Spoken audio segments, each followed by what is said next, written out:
உங்களுக்கு சுகம் எங்கே இருக்குன்னு நினைக்கிறீங்க?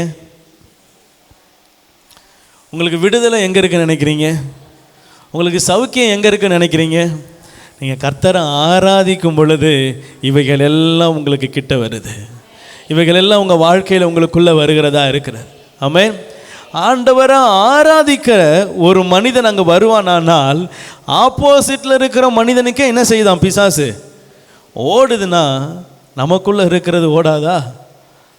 அல்லேலூயா. நமக்குள்ள மாற்றம் வராதா? ஆமென். இப்போ உங்களுக்கு ஒரு ரகசியத்தை சொல்கிறேன். உங்களுடைய எல்லா பிரச்சனையும் மாறணும் அப்படின்னா, நீங்கள் சுகமாக இருக்கணும் அப்படின்னா, ஆண்டவரை ஆராதிக்க உங்கள் இருதயத்திலிருந்து ஆண்டவரை ஆராதிக்க உங்களை ஒப்பு கொடுத்து பாருங்கள். ஆண்டவர் உங்கள் வாழ்க்கையில் இருக்கிற எல்லா குறைகளையும் மாற்றுவார்.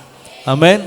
ஆண்டவர் சும்மா ஒன்றும் எழுதி வைக்கலைங்க. முதலாவது தேவனுடைய ராஜ்யத்தை தேடுங்கள் அப்படின்னு என்ன செய்யலை? வார்த்தை அல்ல, அதுதான் உண்மையான கர்த்தர் கொடுக்கிற ஆசீர்வாதத்தினுடைய படிநிலை. அதை நீங்கள் முதலாவது அதை பிடிக்க அதில் உறுதியாக இருக்க ஆரம்பிச்சிங்கன்னா பின்பு இவைகள் எல்லாம் உங்களுக்கு கூட கொடுக்கப்படும். ஆமென். ஆண்டவர் முதலாவது சொல்கிறது என்னென்னா, உன் வாழ்க்கையில் நீ ஆராதனையில் ஆண்டவருக்கு கொடுக்க வேண்டிய நேரத்தில் என்ன செய்யணும்? உண்மையாக இருக்கணும். அல்லேலூயா.